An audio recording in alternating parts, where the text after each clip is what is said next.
Hey everybody, Christian Hanna Horror here. Welcome to episode 1 of Viewers, Comments, and Questions, the weekly show that I'm going to try to do where I answer all of your comments and questions. Now, being that this is the inaugural first episode, the way you can have your questions in for next episode is to drop them below. They can be about horror, they can be about whatever, but because this is a horror channel, I'll presume that most of the questions will be about horror and so on and so forth. So I did a community post last week asking if you guys wanted me to do this. Great response and there. If you didn't see that post, well, be ready for the next one. So let's answer some of your comments and questions. What's your favorite classic Universal monster? You never talk about them. That's a good question. The reason I never talk about them too much is because, truthfully, I'm not the most well-versed in the older era of movies, and I just never thought that you guys would want to hear me talk about that, to be honest with you. We know what really works on YouTube a lot nowadays, which is usually 70s, 80s, and 90s horror, and which I do love that more than anything. But yeah, I'm a big fan of The Wolfman. The Wolfman is probably my favorite Universal monster movie. Also, Creature from the Black Lagoon. Grew up watching that. Me and my wife actually got to meet, I believe her name is Julie Adams, at a Texas Frightmare years ago, and that was really cool. So those two are like ones I really love. The Wolfman, and I also love Creature from the Black Lagoon. Those are my two favorites. What is your top 5 favorite moments in the Nightmare on Elm Street franchise? Favorite moments in the Nightmare on Elm Street franchise, obviously Johnny Depp getting spat out of his bed in blood. Freddy bursting out of Jesse in Nightmare Part 2 is another great one. I love the pool scene in Part 2. I love... God, there's so many. I love Freddy eating the pizza person, the head of somebody off of a pizza in 4. I love the let's draw some blood scene, wanna suck face. Great moments. Many great moments for me in the Nightmare franchise. There's 5 I love. Thoughts on movies returning back to the original timeline, like Halloween 2018 did? It's hard to say, because what if a movie does it down the road, but I end up really loving that movie, because Halloween 2018, I really liked it after seeing the film, but then as time's gone on and I've reevaluated the films, rewatched the films, I have more of an appreciation for Halloween H2O than I do Halloween 2018 now. So I won't criticize that format too much because this is one situation where I just was not a fan of it, but we'll see. It looks like Scream 5 just got being done filming and it's called Scream, so I wouldn't doubt if they did something weird like that. Don't really have a question, just a comment of encouragement. I always enjoy your videos. Love your ideas and what you bring to the table of horror. Thank you. Hey, Shane, thank you very much, man. I appreciate you watching my videos. I appreciate that you enjoy the videos. I love doing this YouTube channel. It's fun. It keeps me creative and keeps me motivated, and that's thanks to you guys, so thank you. What's the physical release you are most looking forward to buying this year? Physical release I'm most excited to buy this year is probably Tremors, because I'm a big fan of the first Tremors. I've watched up to, I think, 3 or 4. They get more sillier and as you go along. But that first Tremors movie, I grew up being so terrified of it. I was terrified of Tremors growing up. That was one of the scariest movies for me. And I can't wait to pick that up. I almost want to just get the 4K Arrow version of that, which I may get that, because why not, I know Arrow will do a great job with the 4K release. So Tremors, I definitely want to pick up Arrow's Tremors.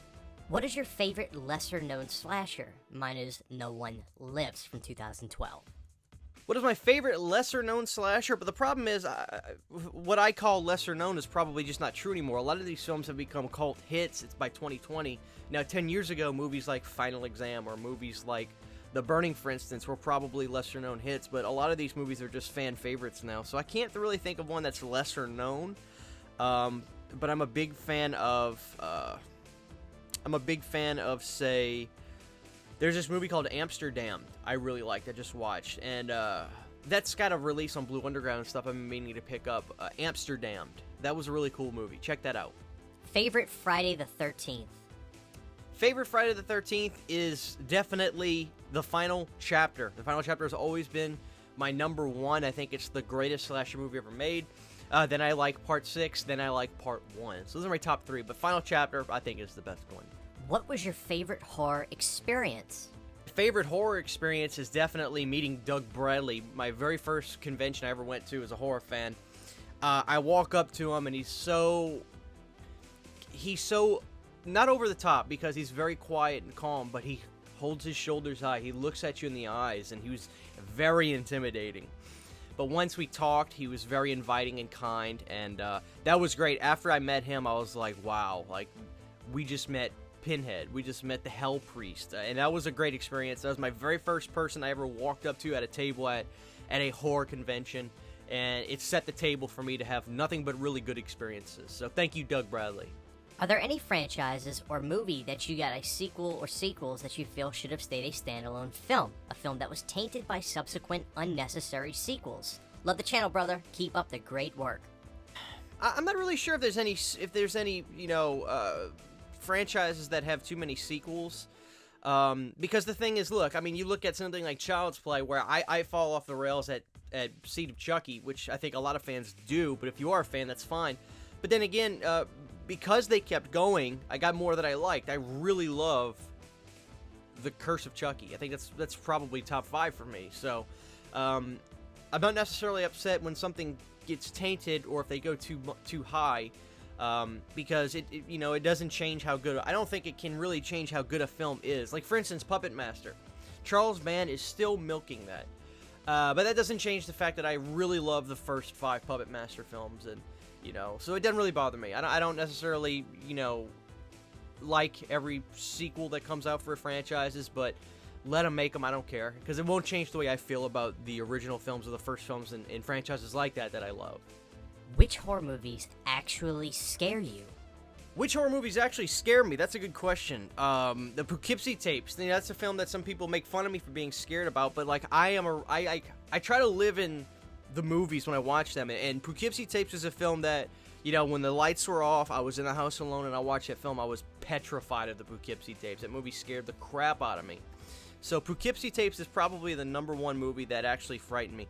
Growing up, the Blair Witch, it mortified me. I couldn't sleep, I couldn't eat, it was horrifying, the Blair Witch.